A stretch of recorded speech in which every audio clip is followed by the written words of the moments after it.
বাংলাদেশের অন্যতম একটি খরস্রোতা নদী হল যমুনা।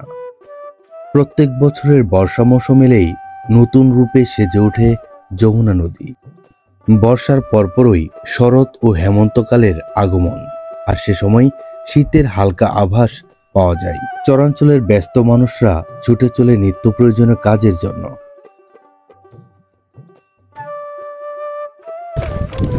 আমরা চরের পথে হাঁটতে হাঁটতে যখন ক্লান্ত, তখন আমরা পেয়ে গেলাম একটি ঘোড়ার গাড়ি। এক ছোট ভাই রাকিব, সে ঘোড়ার গাড়ি নিয়ে যাচ্ছিল চরের পথে। আমরা সবারই হলাম তার ঘোড়ার গাড়ি। এটা কি মানে আরবি পড়াইতেছেন আপনি? শিখাইতেছেন?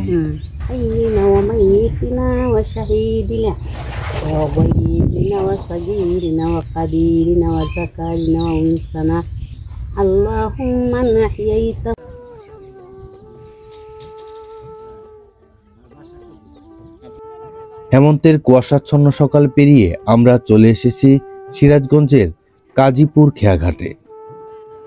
যমুনার চরগুলো হতে নৌকা এসে ফিরে এই ঘাটে। জীবন আর জীবিকার তাগিদে কর্মচঞ্চল এই ঘাট।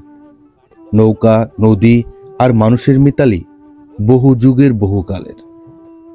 মানুষদের এই মেলবন্ধন দেখাতে আজ আমরা এসেছি সিরাজগঞ্জের কাজীপুর খেয়াঘাটে। খুব অবস্থা ভালো, সব ধ্বংস পুরান চর, বহুদিনকার চর, 20-22 এই তোয়ার টাইমে। সকালে সূর্য ওঠার পর হতে শুরু করে সন্ধ্যা পর্যন্ত চরাঞ্চলের এই ঘাটগুলো লোকের লোকারণ্য থাকে। বাংলাদেশের 64 জেলার মধ্যে সর্বোচ্চ ধনী 10টি জেলার মধ্যে সিরাজগঞ্জ অন্যতম একটি জেলা। চরের অন্যান্য খেয়াঘাটগুলো হতে নৌকা এসে ফিরে এই ঘাটে।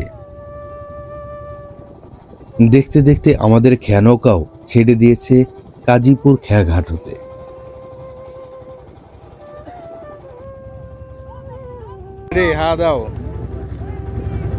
কিশোররা ব্যস্ত তাদের খেলা নিয়ে, নৌকা থেকে নদীতে ঝাঁপ দিয়ে দিচ্ছে।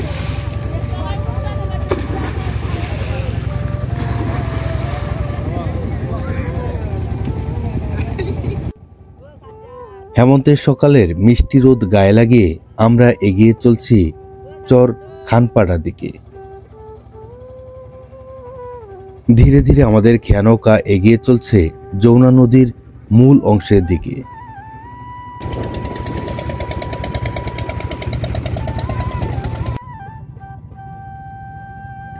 বালি কিংবা অন্যান্য মাল ভর্তি বৃহৎ আকৃতির ট্রলারগুলা এগিয়ে চলছে নিজ গন্তব্যে। খরস্রোতা যমুনা নদী এখন অনেকটাই শান্ত।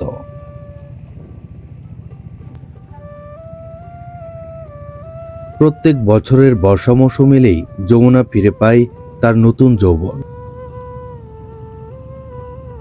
হেমন্তের রৌদ্রোজ্জ্বল আকাশ, আর তার নিচেই বিশাল আকৃতির নদী, আর তার উপর দিয়ে বয়ে চলেছে বিশাল আকৃতির ট্রলার। এক কথায় অসাধারণ। আমাদের খেয়া নৌকা যমুনা নদীর মূল অংশ পেরিয়ে এগিয়ে চলছে চর খানপাড়ার দিকে। প্রায় দীর্ঘ সময় যাত্রা শেষে আমরা পৌঁছে গেলাম এপারের খেয়াঘাটে।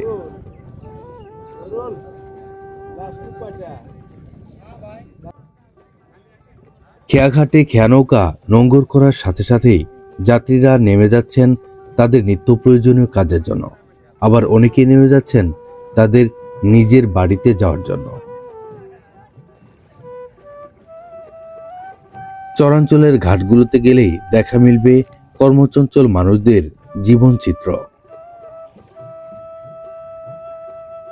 বর্তমানে আমরা অবস্থান করছি সিরাজগঞ্জ জেলার যমুনা নদীর দুর্গম একটি চর খানপাড়া। আজকে আপনাদের মাঝে তুলে ধরার চেষ্টা করব এই চর খানপাড়ার মানুষের দুঃখ দুর্দশার চিত্র। যমুনা নদীর বিস্তীর্ণ বুকে ভেসে থাকা অসংখ্য চরের মধ্যে সিরাজগঞ্জের চর খানপাড়া যেন এক অনন্য প্রকৃতির দান। গ্রামীণ মেঠোপথের দুই পাশে বিস্তীর্ণ ফসলের জমি।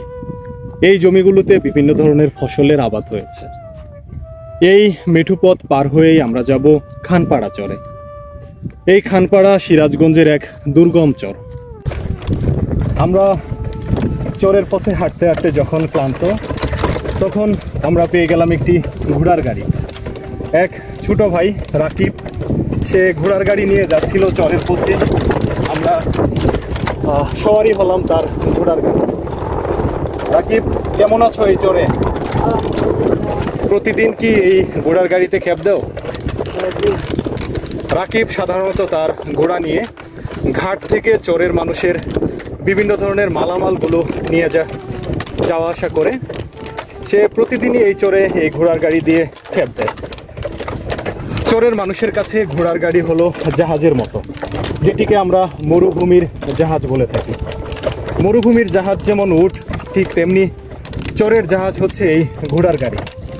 এই ঘোড়ার গাড়ির পাশাপাশি বর্তমানে চরগুলোতে মোটরসাইকেলের ব্যবহারও হয়ে থাকে।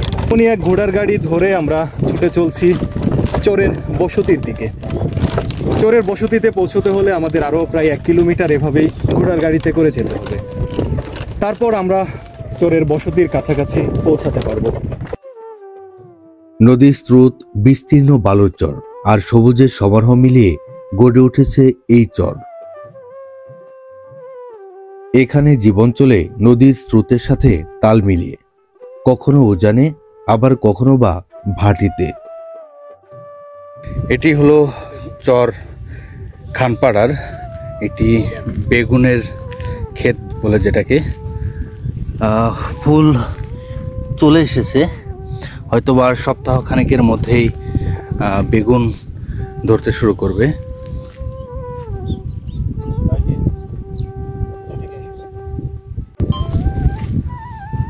ভাই, তাহলে আপনাদের এই চরে এই জায়গাগুলোতে বর্ষাকালে কি পানি ওঠে? কেমন পানি হয় এখানে? তখন এই অঞ্চলের মানুষ কিভাবে চলাফেরা করে? নৌকা কি তখন একদম বাড়ি পর্যন্ত চলে যায়? আপনাদের কি এরকম হয় যে বাড়িতে পানি ওঠে? তখন আসলে থাকার ব্যবস্থাটা কোথায়? আশ্রয় কেন্দ্রে, গরু বাছুর নিয়ে সবাই মিলে আশ্রয় কেন্দ্রে। তো এইভাবে যে চরে আপনারা আছেন, তো আসলে এভাবে থাকাটা তো অনেক কষ্ট। আপনি এখন কি করতেছেন এই ক্ষেতে? ঘাস কাটতে। এখানে আমরা দেখতেছি বেগুনের ডাল। বেগুনটা কেমন হয় এই চরে? ভালোই হয়। গ্রামীণ মিঠু পথ ধরে আমরা এগিয়ে চলছি চর খানপাড়ার দিকে। যমুনার দুর্গমে অবস্থিত এই চর অভাবী মানুষের বসবাসের একটি জায়গা। এই চরের প্রত্যেকটা মানুষ দুর্বিষহ এক জীবনযাপন করে। সিরাজগঞ্জ বাংলাদেশের 10টি ধনী জেলার মধ্যে একটি হলেও এই ধনী জেলার বিভিন্ন পরতে পরতে লুকিয়ে আছে সংগ্রামী আর দুস্থ মানুষের গল্প। এমনই এক সংগ্রামী জনপদের চিত্র আপনাদের দেখাতেই আজকে আমাদের এই যাত্রা। আমরা চর খানপাড়াতে যাব এবং আপনাদের দেখানোর চেষ্টা করব এই অঞ্চলের মানুষেরা কতটা দুঃখ দুর্দশার মধ্যে বসবাস করছে। চাচা, কোথায় গেছিলেন? তাই এখানে আপনার ক্ষেত আছে? কি কিসের জমিতে সার দিলেন? ভুট্টা গাড়বেন। ভুট্টা কেমন হয় আপনাদের এই চরে? মোটামুটি ভালোই হয়। এই যে মাথায় যে বস্তা নিয়ে আসেন, না ধরে বস্তা পড়ে যাবে না? না, আমাদের মালই নেই, অল্প মাল আছে। অভ্যাস হয়ে গেছে। মানে এর থেকে ভারী মালও নিতে পারেন এভাবে? হ্যাঁ, নেওয়া যায়। পড়ে না? এটা একটা অভ্যাস আসলে। আমাকে যদি দেন আমার মাথা থেকে এখনই পড়ে যাবো আর কি। ছেলে মেয়ে কয়জন কাকার? ছেলে হইলো 4 জন, মেয়ে হইলো 1টা। আচ্ছা আচ্ছা। তাতে কেমন আছেন এই চরে? আমি তো স্যার থাকি না, আমি ওদিকে বহু থাকি। ও মারা এখানে কি জমিতে কাজ করতে আসছে? এই জমিতে তো এই কাগজ দিছি বর্গা আনি বারবার আপনাকে। আচ্ছা কাকা, একটা কথা, সেটা হচ্ছে কি এই চরে কি কি ধরনের ফসল সবচেয়ে বেশি হয়? এখন বর্তমানে ভুট্টাই বেশি হয়। বাদাম কেমন হয়? বাদাম হয় ওই এই বছরে তো বাদাম হয় তো খালি নিচ দিয়ে নিচা জন্য এই এলাকায় কোনো বাদাম নেই। এই ক্ষেত যে প্রস্তুত করা হয়েছে এটা কি মানে ভুট্টা চাষের জন্য? কত ভুট্টা গাড়ি, কত শস্য বুনে। আচ্ছা আচ্ছা। এখন কি বাড়ির দিকে যাবেন? হ্যাঁ, বাড়ি দিয়ে যাবেন। ঠিক আছে। কর্মচঞ্চল মানুষরা ব্যস্ত তাদের নিজের কাজ নিয়ে। গাড়ি নিয়ে কোথায় যাইতেছ? ঘাটে। ঘাট থেকে কি গাড়ি দিয়ে মালামাল খেপ দাও না? কি প্রতিদিনই এইভাবে খেপ দেওয়া হয়? প্রতিদিন মানে যেদিন হয় দিন। আচ্ছা আচ্ছা, মানে এমনিতে কেমন খেপ দিলে কেমন ভাড়া পাওয়া যায়? খেপ দিলে এদিকে ধরেন ওই পাড়ায় 10টা বস্তা 12টা বস্তা নিয়ে 300-350 টাকা। তাই না? তাতে এইভাবে তো ভালোই আছো চরে। চর খানপাড়ার মানুষের জীবনের সঙ্গে জড়িয়ে আছে নদী এবং কৃষি। অধিকাংশ মানুষই কৃষিকাজের উপর নির্ভরশীল। আমরা এগিয়ে চলছি চর খানপাড়ার একটি বাড়ির দিকে। প্রত্যেকটি বাড়ির পাশেই সবুজে বিস্তীর্ণ মাঠ, আর মাঠের ভিতর গবাদি পশু। চর খানপাড়ার বসতবাড়ি এখান থেকেই শুরু। চর খানপাড়ার বসতবাড়িগুলো একদম সাদামাটা। সত্যিকার অর্থে নদী তীরবর্তী মানুষগুলো প্রকৃতির সাথে যুদ্ধ করেই তারা বেঁচে থাকে আগামী দিনগুলোর জন্য। বাড়ির ভেতরে প্রবেশ করতে না করতে দেখা মিলল বাড়ির গৃহিণী কাজ করা নিয়ে ব্যস্ত।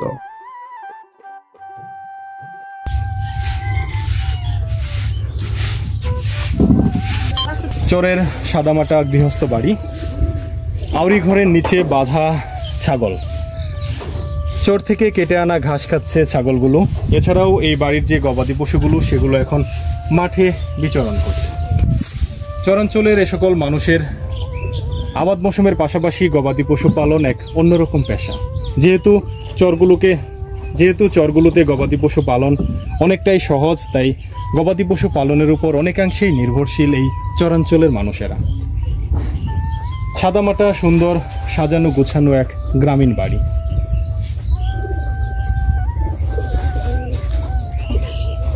বাড়ির চালে খেলা করছে কবুতর, আর সামনেই সুন্দর করে কবুতরের জন্য মাচা করে দেওয়া। চাচি, এটা কি জাতের কবুতর? দেশি না? যে ভিতরে বাচ্চাও আছে দেখতেছি। কয় জোড়া আছে? 12 জোড়া।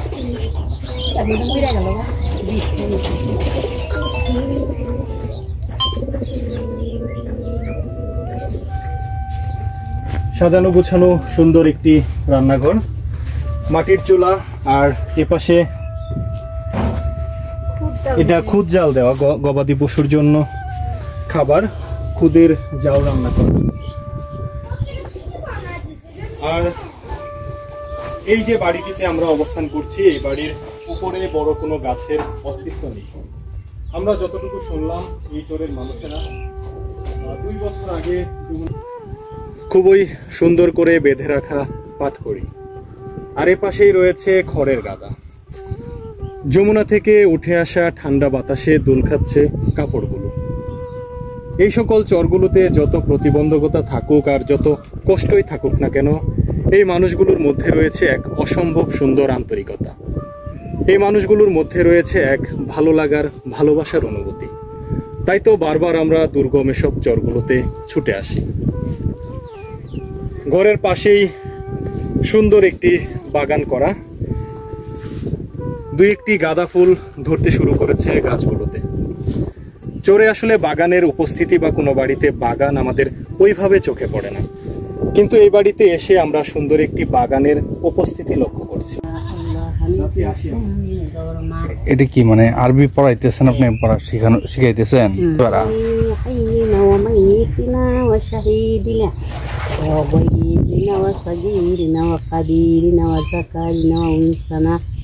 اللهم من أحييته منا فأحيه على الإسلام ومن توفيته منا فتوفه على الإيمان برحمتك يا أرحم الراحمين। বাংলাদেশের 10টি ধনী জেলার মধ্যে সিরাজগঞ্জ অন্যতম, কিন্তু সিরাজগঞ্জেও রয়েছে এমন দুর্গম কিছু চর যা এই ধনী জেলার একদম উল্টো এক চিত্র। আমরা এমনই এক চরে আজ অবস্থান করছি, যে চরের জনবসতি এবং মানুষের জীবনযাত্রা অত্যন্ত দরিদ্র এবং দুঃসাধ্য।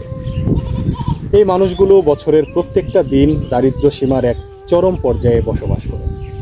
না আছে উন্নত কোনো স্বাস্থ্যসেবা, না আছে চিকিৎসার, না আছে শিক্ষার কোনো ব্যবস্থা। এই চর খানপাড়াতে নেই কোনো বিদ্যুতের ব্যবস্থা। এমনই এক দুর্গম চরে আজ আপনাদের নিয়ে এসেছি।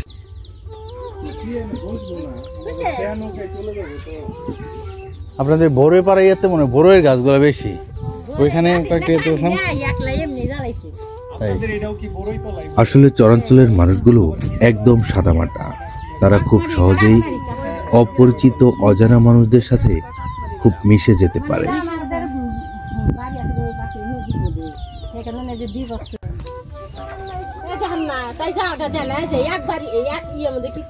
একে অপরের সাথে গল্প করার পাশাপাশি নিজের কাজ চালিয়ে যাচ্ছেন গৃহিণী। এই জনপদের অনেকেই মৎস্য শিকার ও গবাদি পশুর উপর নির্ভরশীল। তবে নারীরা গৃহস্থলীর পাশাপাশি গবাদি পশু দেখাশোনা করেন, হাঁস মুরগি পালন করেন পরিবারের আয় বাড়ানোর জন্য। এই জনপদের মানুষগুলোর দৈনন্দিন জীবনের কষ্ট থাকলেও তাদের মুখের হাসি কমে না, কারণ চরবাসীরা জানে জীবন মানেই সংগ্রাম আর আশার সমন্বয়। হেমন্তের বাতাসে দুল খাচ্ছে বাড়ির উপর বড়ই গাছটি।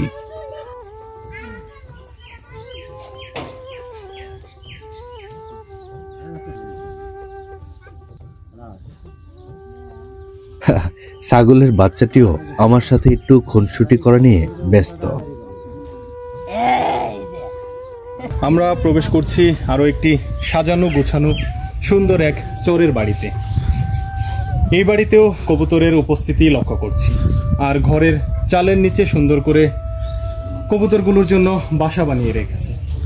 সামনে রয়েছে হাঁস মুরগি রাখার জন্য একটি খুরকি বা যেটিকে আমরা খুপি বলি, আর সামনে খুব সুন্দর করে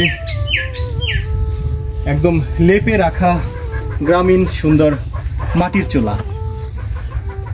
চোরের মানুষেরা এই মাটির চুলার উপর পুরোপুরি নির্ভরশীল। তাদের রান্নার উপকরণ হলো বিভিন্ন ধরনের খড়ি, যেমন শোলা বা হচ্ছে যেগুলা সন বা কাইসা। আমরা চোরের বিভিন্ন বাড়িতে গিয়েছি, তার মধ্যে এই বাড়িটি আমাদের কাছে মনে হয়েছে অত্যন্ত সাজানো গুছানো আর সুন্দর একটি বাড়ি। এই মানুষগুলো যমুনার ভাঙনের কবলে পড়ে প্রায় 2 বছর আগে এই চরে এসে বাড়ি করেছে, যার কারণে এই চরে বড় কোনো গাছের উপস্থিতি ওইভাবে লক্ষ্য করা যাচ্ছে না। সিরাজগঞ্জের যমুনা নদীর পাড়ে এক দুর্গম চর, কিন্তু একই সাথে এই চরে রয়েছে অপরূপ সুন্দর প্রাকৃতিক রূপবৈচিত্র্য।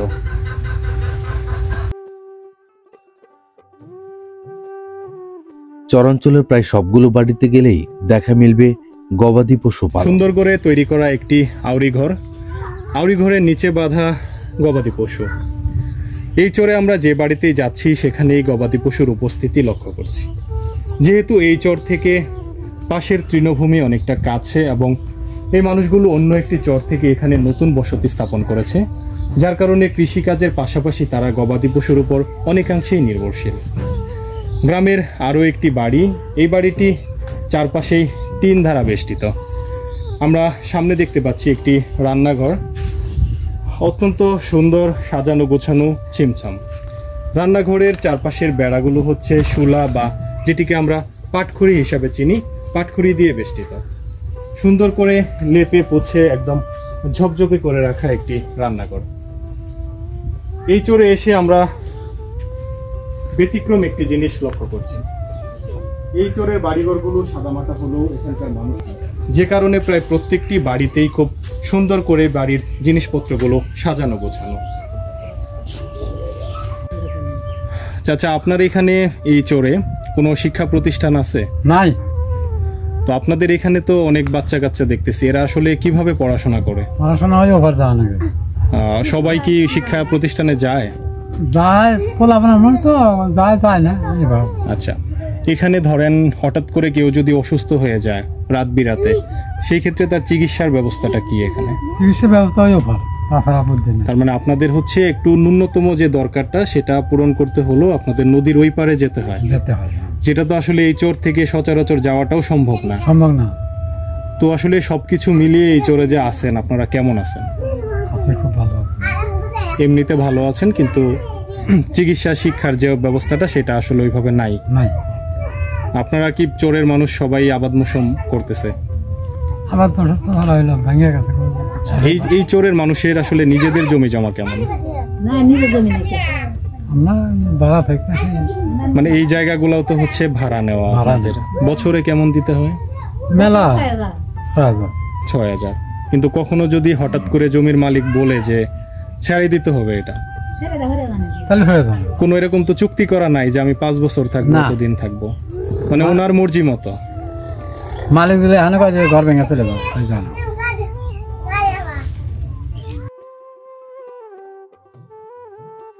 এই চরের স্কুল, বাজার, স্বাস্থ্য ব্যবস্থা সবকিছুই মৌসুমী। বর্ষায় যোগাযোগ ব্যবস্থা ভেঙে পড়ে। নৌকায় একমাত্র ভরসা এই জনপদের মানুষদের। নদী ভাঙন এখানে প্রতিনিয়ত মানুষের জীবনে নতুন করে অনিশ্চয়তার সৃষ্টি করে। বছরের পর বছর ঘর হারিয়ে অনেকেই এক চর থেকে আরেক চরে ঘর বাঁধতে বাধ্য হন। আউরি ঘরে বাঁধা গবাদি পশু, এখানে এসে আমরা যেটি লক্ষ্য করলাম, ঘোড়া আর গরু একসাথে বাঁধা। এই চরের মানুষেরা গবাদি পশু পালন করে ব্যাপকভাবে। এই চরে গবাদি পশুর পালন হয় ব্যাপকভাবে। এখানে গরু, ছাগল থেকে শুরু করে আমরা ঘোড়া পালনও লক্ষ্য করলাম। এপাশে যে বাড়িঘরগুলো, এই বাড়িঘরগুলো একদমই দুর্গম এবং একদমই ছড়ানো ছিটানো। এখানে 2টা, ওখানে 1টা, এভাবে চরের সমস্ত বাড়িঘরগুলো ছড়ানো ছিটানো। সুন্দর চর, কিন্তু একদমই ছবির মতো। দেখে মনে হচ্ছে কোনো দক্ষ শিল্পীর হাতে আঁকা রং তুলির ছোঁয়া। এ যেন স্বপ্নের মতো সুন্দর এক চরাঞ্চল। সিরাজগঞ্জের এই দুর্গম চরে এসে আমরা যেটি উপলব্ধি করছি, যমুনা নদীর এই দুর্গম চরের মানুষেরা অত্যন্ত দুঃখ দুর্দশার মধ্যে বসবাস করে। কাকা, এই চরে কতদিন থেকে আছেন? এই চরে আছি 10 বছর হলো। 10 বছরের মতো। কিন্তু আমরা ওইখানে অনেকের কাছে শুনলাম তারা 1-2 বছর আগে এই চরে আসছে। না, আসিলাম ওই পাশে, বাইঙ্গা আবার ফেরে এনে আছি 3 বছর হলো। তার মানে হচ্ছে আপনারা চরের আরেকটা অংশে ছিলেন, পিছনে ওইটা ভেঙে গেছে। ওটা ভেঙে গেলে এখানে এসে মনে হয় যে আরসাইন আছি 3 বছর। আচ্ছা, তো এখানে 3 বছর থেকে আছেন। আসলে সবকিছু মিলিয়ে আপনারা কেমন আছেন এই চরে?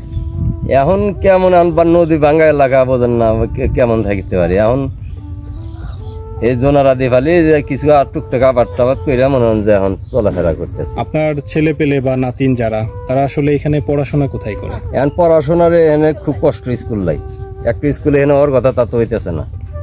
তো এরা কি আসলে স্কুলে যায় না এখন? এখনো যায় না। এখন স্কুলে যায়, ওই সে এখনো যায় নাকি।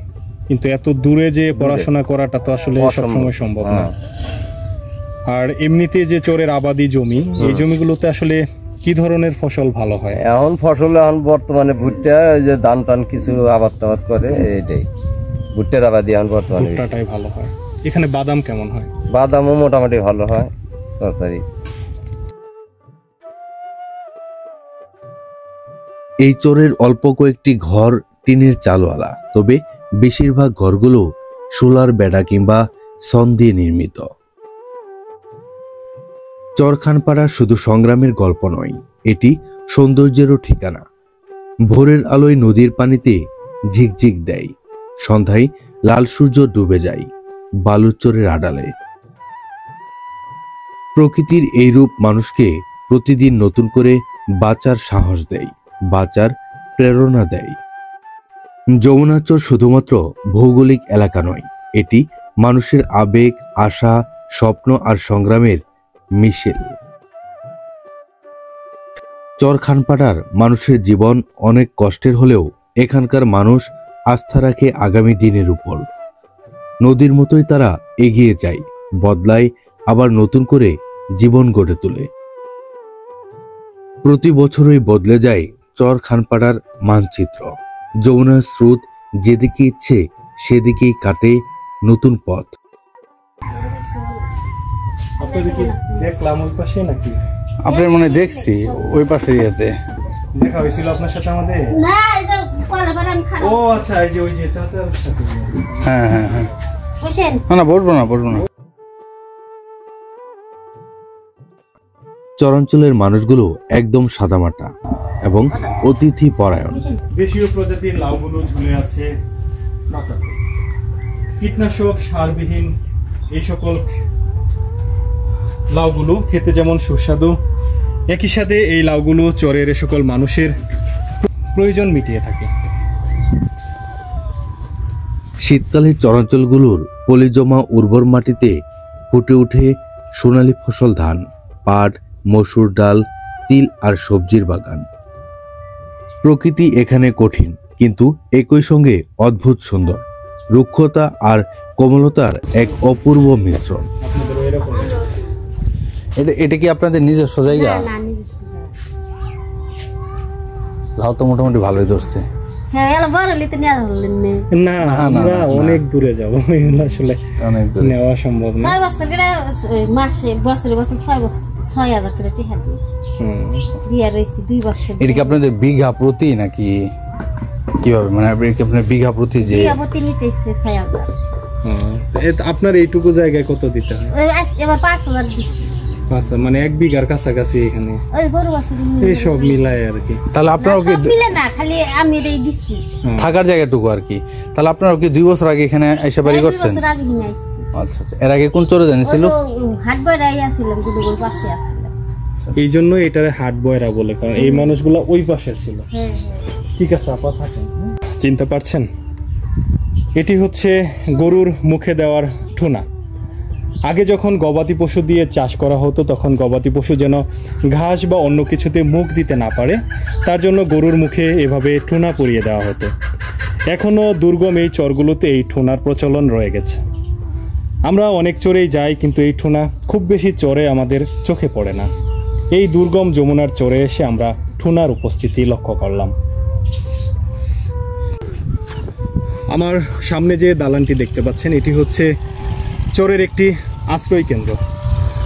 খুবই সুন্দর করে নির্মিত এই আশ্রয় কেন্দ্রটি এই দুঃখ দুর্দশাগ্রস্ত মানুষদের একটি নিরাপদ আবাসের ব্যবস্থা।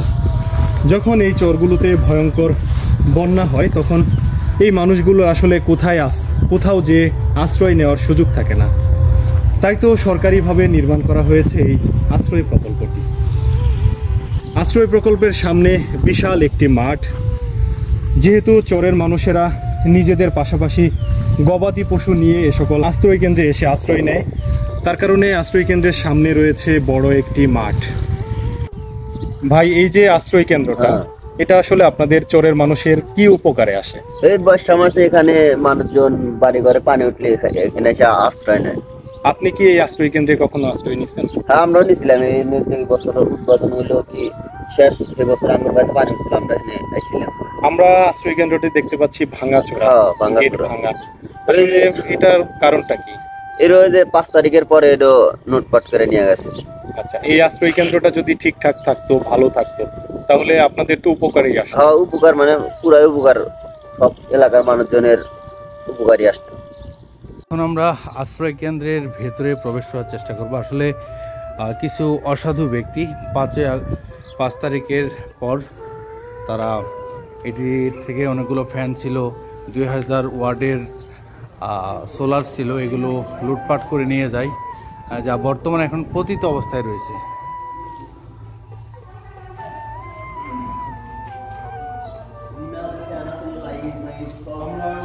আসলে সরকারি উদ্যোগে নির্মিত এই আশ্রয় কেন্দ্রে, যার নির্মাণের মূল উদ্দেশ্য ছিল এই চরাঞ্চলগুলোর মানুষরা যেন বন্যা থেকে বাঁচার জন্য তারা এখানে আশ্রয় নিতে পারে, কিন্তু কিছু অসাধু ব্যক্তিরা, অসাধু গোষ্ঠী, তারা এই আশ্রয় কেন্দ্রের ফ্যান, সোলার থেকে শুরু করে আরও অন্যান্য যা কিছু ছিল সব কিছু লুট করে নিয়েছে। এখন এটি পতিত পড়া অবস্থায় রয়েছে।